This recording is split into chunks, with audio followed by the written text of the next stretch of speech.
এজন্য আমরা শুকরিয়া আদায় করছি, আলহামদুলিল্লাহ। আমরা আসতে পেরে খুশি না বেজার? আমরা খুশি। ভূমিকা ছাড়াই আপনাদের সামনে কথা হবে। তবে বক্তব্যের শুরু থেকে শেষ পর্যন্ত আপনাদের জীবনের জন্য, আমার জীবনের জন্য অত্যন্ত মূল্যবান কিছু কথা আমি বলবো। আমার প্রত্যেকটা কথাই আপনার জীবনের জন্য, আমার জীবনের জন্য মূল্যবান হবে ইনশাআল্লাহ। এজন্য বক্তব্যের শুরু থেকে শেষ পর্যন্ত আপনাকে খেয়াল করতে হবে আমি আপনাকে কি বোঝাতে চাচ্ছি। আজকের 1 ঘন্টা 1.5 ঘন্টার সময়ে পুরা ইসলাম আপনাকে বোঝানো সম্ভব নয়, তবে পুরা ইসলাম বোঝার জন্য কয়েকটা দৃষ্টিভঙ্গি দেওয়া আমার দ্বারা সম্ভব হবে ইনশাআল্লাহ। আপনাকে আমি পুরা ইসলাম বোঝাতে পারবো এটা আমি বলি না, তবে ইসলাম বোঝার জন্য কয়েকটা দৃষ্টিভঙ্গির প্রয়োজন, এটা আমি আপনাকে দিতে পারবো এবং দেওয়ার জন্য আমি এসেছি ইনশাআল্লাহ। বলেন ইনশাআল্লাহ। দৃষ্টিভঙ্গি এখন থেকে শুরু। এই ডান সাইডের যে জমিটা আছে, সরকারি পক্ষ থেকে লোক এসে বলল এই ডান সাইডের জমির মালিক হচ্ছে সরকারি লোক। এবার এই জমির মালিক বের হয়ে বলল, জি না স্যার, এই জমির মালিক আমি। সরকারি পক্ষের লোক বলল, জমির মালিক যদি তুমি হও তাহলে দলিল উপস্থাপন করো। এবার ওই লোকটা জমির মালিক দলিল উপস্থাপন করলো। প্রশাসনের সামনে এনে দলিল দেওয়ার পরে প্রশাসনের লোক এটা দেখে বলল, দলিল ঠিক আছে তবে দলিলটা ভুয়া। দলিল ঠিক আছে তবে দলিলটা ভুয়া। এখন কি জমি টিকবে? টিকবে না। প্রশাসনের লোক বলল, জমিটা তোমার নাও, জমিটা এখন থেকে প্রশাসনের। এই হলো একটা। বাম সাইডের যে জমিটা, এই জমিটা প্রশাসনের লোক এসে বলল এই জমিটা সরকারের। এই জমির মালিক বলল, জি না স্যার, জমি আমার। বলল, জমি যদি তোমার হয় তাহলে দলিল পেশ করো। জমির মালিক বলল, দলিল পেশ করতে হবে কেন? 100 বছর পূর্ব থেকে বাপ দাদারা জমি বক্ষণ করে আসছে, আমরা জমি বক্ষণ করছি। এলাকার সবাই জানে, সমস্ত মানুষ জানে জমি আমরা বক্ষণ করছি, তো জমিন আমার, এটার দলিল লাগবে কেন? সরকারি লোক বলল, 100 বছর থেকে জমি তুমি বক্ষণ করেছো, প্রশাসনের সমস্ত লোক জানে জমি তোমার, এলাকার মানুষ জানে জমি তোমার, বাপ দাদা জমি বক্ষণ করেছে তোমার। এখন যদি দলিল না দেখাতে পারো, জমি টিকবে না। তাহলে বাপ দাদা 100 বছর বক্ষণ করার পরে কি দলিলবিহীন জমিটা টিকানো যাবে? এ হলো দুইটা।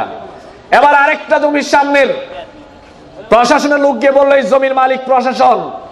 জমির মালিক বের হয়ে বলল, জি না স্যার, জমির মালিক আমি। বলল, দলিল আছে?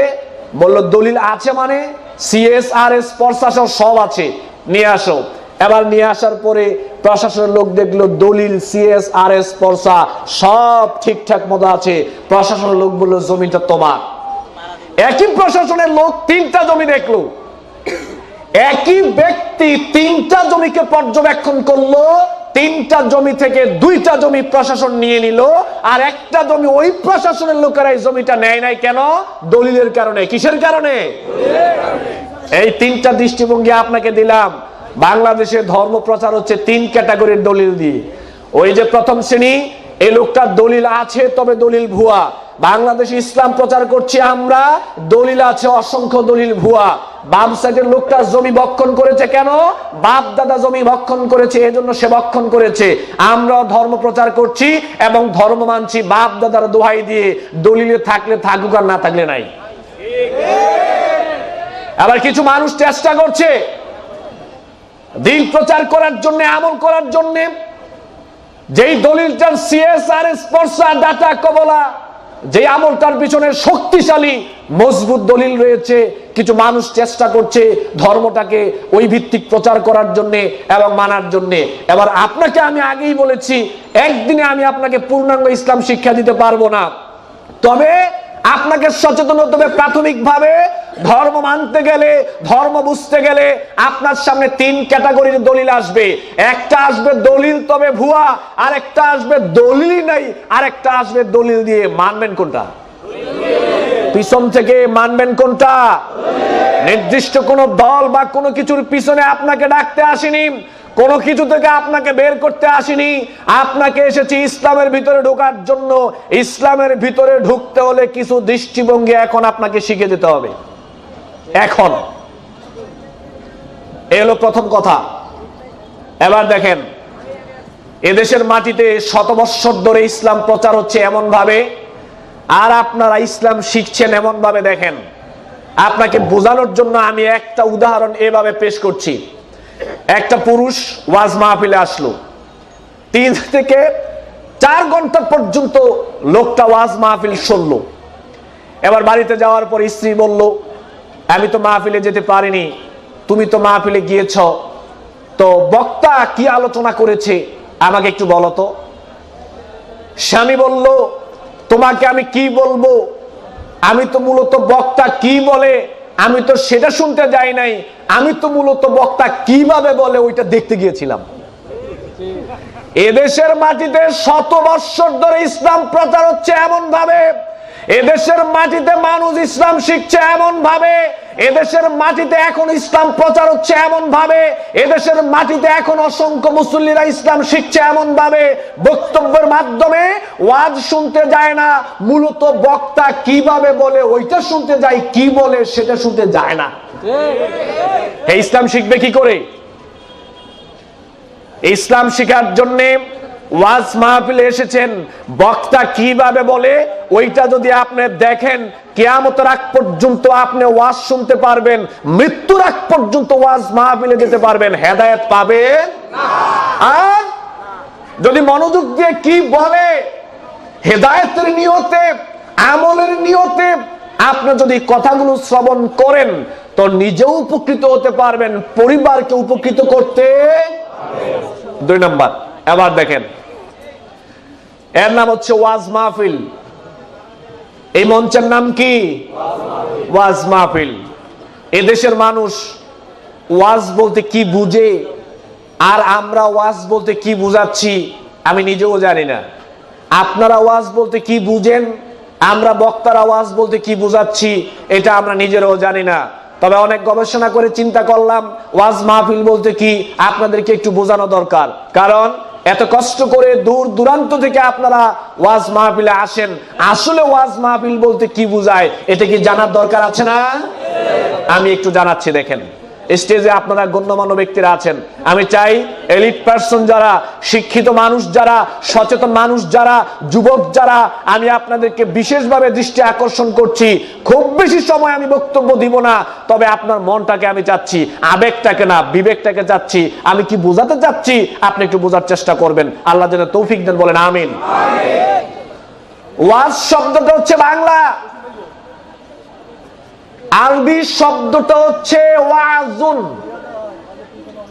ওয়াজুন শব্দের অর্থ হচ্ছে উপদেশ, নসিহত। আপনারা এত বিশাল জনস্রোত এখানে এসেছেন উপদেশ নেওয়ার জন্য, আর আমরা যারা এখানে বক্তব্য দিতে এসেছি আমরা এসেছি উপদেশ দেওয়ার জন্য। আপনারা এসেছেন উপদেশ নেওয়ার জন্য, আমরা এসেছি উপদেশ দেওয়ার জন্য। এখন আপনারা উপদেশ নিবেন কি দিয়ে আর আমরা দিব কি দিয়ে, এটা এখনই বলবেন আল্লাহ। কে বলবেন? খোলেন কোরআনটা। ইতিপূর্বে ইন্টারনেটে বক্তব্যটা শুনেছেন, সংক্ষিপ্ত আকারে তুলে ধরেছিলাম। আজকে আবার এত বিশাল জনস্রোতকে বিষয়টা আমি জানাতে চাচ্ছি। আল্লাহ সুবহানাহু ওয়া তাআলা সূরা আল কামারের 4টা জায়গায় বলেছেন। 17 নং আয়াতে বলছেন, 22 নং আয়াতে বলছেন, 32 নং আয়াতে বলছেন, 40 নং আয়াতে বলছেন, ওয়ালাকাদ ইয়াসসারনাল কুরআনা লিযিকরি ফাহাল মিন মুদ্দাক্কির। আমি কোরআন নাজিল করেছি সহজ করে, কেউ কি আছে যে কোরআন থেকে উপদেশ নিবে? কেন এসেছেন? সবাই বলেন কেন এসেছেন? উপদেশ নেওয়ার জন্য। সূরা নাহলের 44 নং আয়াতে আল্লাহ রাব্বুল আলামিন বলছেন, ওয়া আনজালনা ইলাইকায যিকরা লিতুবাইয়িনা লিন-নাস মা নুযিলা ইলাইহিম। আমি আপনার নিকট জিকির নাজিল করেছি যাতে আপনি মানুষের মধ্যে এটা ব্যাখ্যা করতে পারেন, বর্ণনা করতে পারেন যা আপনার প্রতি নাজিল করা হয়েছে। রাসূল সাল্লাল্লাহু আলাইহি ওয়াসাল্লামের প্র্যাকটিক্যাল লাইফ, প্র্যাকটিক্যাল জীবন হচ্ছে কোরআনের ব্যাখ্যা, সহিহ সুন্নাহ হচ্ছে কোরআনের ব্যাখ্যা। এবার আল্লাহ রাব্বুল আলামিন আমাদেরকে যে কথাটা বুঝাতে চাচ্ছেন সেটা হচ্ছে, আমরা এখানে এসেছি উপদেশ নেওয়ার জন্য, আবার আমরা এসেছি এখানে উপদেশ দেওয়ার জন্য। আল্লাহ সুবহানাহু ওয়া তাআলার বক্তব্য হচ্ছে, যারা উপদেশ নিতে এসেছো আর উপদেশ নিতে এসেছো তোমাদেরকে লক্ষ্য করে বলছি, উপদেশ নিতেও হবে কোরআন এবং হাদিস নিয়ে, উপদেশ দিতেও হবে কোরআন এবং হাদিস দিয়ে। ক্লিয়ার? এবার দেখেন, এদেশের মাটিতে যতগুলো মসজিদ রয়েছে, যতগুলো ওয়াজ মাহফিল রয়েছে, আমি বলবো না সব মাহফিলের কথা, অসংখ্য মাহফিল হচ্ছে এদেশের মাটিতে, বক্তব্য দেওয়া হচ্ছে। যেই মাহফিলে বক্তব্যের মধ্যে কোরআন হাদিস বলা তো দূরের কথা, বেশিরভাগ জায়গায় বলা হয় গল্প, গুজব, কিচ্ছা কাহিনী, মিথ্যা বানানো ঘটনা। কেন? ওয়াজ করার জন্য কি কোরআন হাদিস যথেষ্ট না? আল্লাহ বলছে ওয়াজ করবে কোরআন এবং হাদিস দিয়ে। ধর্মের মধ্যে এত পার্থক্য কেন? আলেম ওলামাদের মধ্যে এত মতভেদ কেন? আলেম ওলামাদের মধ্যে, ধর্মের মধ্যে এত ঝামেলা হওয়ার কারণ হচ্ছে কিছু মানুষ চেষ্টা করছে কোরআন এবং হাদিস ভিত্তিক দিন প্রচার করার জন্য, আর কিছু মানুষ দিন প্রচার করছে গল্প গুজব কিচ্ছা কাহিনী দিয়ে। তো সংঘর্ষ তো হবেই। একই মঞ্চে আমি বসলাম, এই একই মঞ্চে আরেকটা বক্তাকে এনে বসান, আমি যে কোরআন থেকে কথা বলছি সে যদি একই কোরআন থেকে কথা বলে তো কোনো সমস্যা হবে? আমি এখানে কোরআন থেকে কথা বললাম, আরেকটা বক্তা এখানে বসে গল্প গুজব কিচ্ছা কাহিনী বলে চলে গেলে সংঘর্ষ তো হবে। সচেতন হতে হবে মসজিদ কমিটিকে, সচেতন হতে হবে জনস্রোতকে, সচেতন হতে হবে মসজিদের সভাপতিকে, সচেতন হতে হবে এলাকার দায়িত্বশীলকে, সচেতন হতে হবে সমাজের দায়িত্বশীলকে। যখন খতিব সাহেব মিম্বরে দাঁড়াবে, বক্তা সাহেব চেয়ারে বসবে ওয়াজ করার জন্য, হাতের মধ্যে কোরআন তুলে দিয়ে বক্তাকে বলবেন কোরআন থেকে কথা বলেন, ধর্ম জানতে চাই। খতিব সাহেবকে বলবেন, খতিব সাহেবের হাতে কোরআন তুলে দিবেন, খতিব সাহেবের হাতে হাদিসের কিতাব তুলে দিবেন, দিয়ে বলবেন কোরআন এবং হাদিস থেকে কথা বলেন, ধর্ম জানতে চাই, ধর্ম মানার পরে মেনে জান্নাত চাই। গল্প গুজব কিচ্ছা কাহিনী মানলে জান্নাত পাওয়া যাবে না। সচেতন আপনারা হন, সচেতন আপনারা হন। আপনারা সচেতন না হওয়ার কারণে সঠিক ধর্ম পাওয়া যাচ্ছে না। সঠিক ধর্ম পেতে হলে আপনাদেরকে সচেতন হতে হবে। একটা দৃষ্টিভঙ্গি দিয়ে গেলাম, সেটা হলো শুধুমাত্র আপনি বক্তাকে, খতিব সাহেবকে বাধ্য করেন কোরআন এবং হাদিস ভিত্তিক কথা বলতে। দেখেন কোরআন এবং হাদিস ভিত্তিক কথা বলতে গেলে দেখবেন সঠিক কোনটা এটা এমনি বের হয়ে চলে আসবে। তাহলে উপদেশ নিতে হবে, দিতে হবে কোরআন এবং হাদিস থেকে। উপদেশ নেওয়ার আরেকটা জায়গা, এটা বলার পরে আমি বক্তব্যে ঢুকবো। উপদেশ নেওয়ার আরেকটা জায়গা, এদেশের মাটিতে শত বৎসর ধরে এদেশের মাটিতে এখনো বক্তব্য চলছে, আমরা বক্তব্য দিচ্ছি জনগণের সামনে এই বলে উমুক রহমাতুল্লাহ আলাইহির জীবনী, উমুক রহমাতুল্লাহ আলাইহির জীবনী, উমুক রহমাতুল্লাহ আলাইহির জীবনী, উমুক রহমাতুল্লাহ আলাইহির জীবনী বলে মানুষকে উপদেশ দিচ্ছি। আল্লাহ এই কথা বলে নাই। আল্লাহ বলছে উপদেশ দিতে হবে রাদিয়াল্লাহু তাআলা আনহুর জীবনীর মাধ্যমে। এদেশের মাটিতে রাদিয়াল্লাহু তাআলা আনহুদের জীবনী বলা হয় না, ওমর রাদিয়াল্লাহু তাআলা আনহুর বিপ্লবী জীবন বলা হয় না, খাব্বাব বিন আরাত রাদিয়াল্লাহু তাআলা আনহুর ত্যাগময়ী জীবনীর কথা বলা হয় না, বেলাল রাদিয়াল্লাহু তাআলা আনহুর, বেলাল রাদিয়াল্লাহু তাআলা আনহু ইসলামের জন্য যে ত্যাগ স্বীকার করেছিলেন সেইগুলো ব্যাখ্যা করা হয় না, ও সুমাইয়া রাদিয়াল্লাহু তাআলা আনহা ইসলাম মানার জন্য শহীদ হয়েছিলেন সেগুলো বলা হয় না। উমুক রাহমাতুল্লাহি আলাইহি, উমুক রাহমাতুল্লাহি আলাইহির জীবনী বললে মানুষ হেদায়েত পাবে না।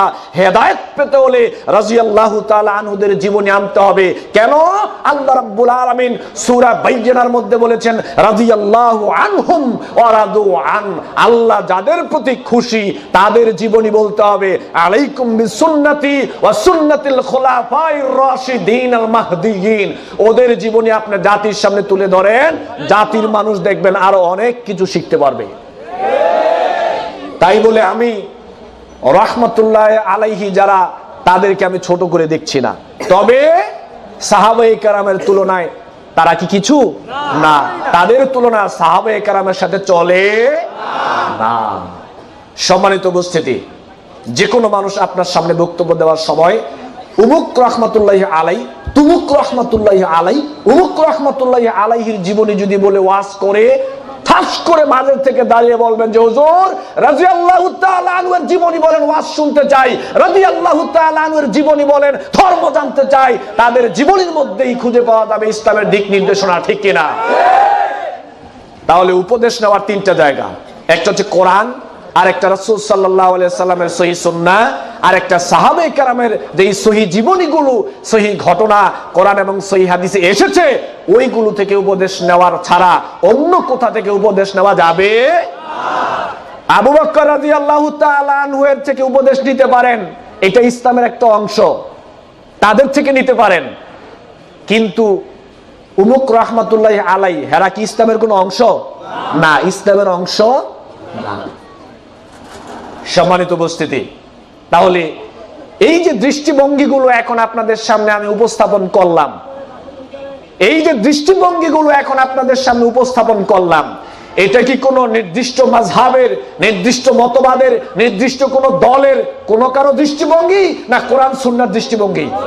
তাহলে কোরআন সুন্নাহর দৃষ্টিভঙ্গি মোতাবেক যদি এদেশের মাটিতে বক্তব্য দেওয়া হয়, কোরআন সুন্নাহ মোতাবেক দৃষ্টিভঙ্গিতে যদি এদেশের মাটিতে খুতবা হয়, আর আমরা মুসল্লিরাও যদি কোরআন সুন্নাহ ভিত্তিক বক্তব্য শোনার, শ্রবণ করার জন্য যদি আমরা তৈরি হয়ে যাই, তাহলে কি আমাদের মধ্যে মতভেদ আরো কমে যাবে না?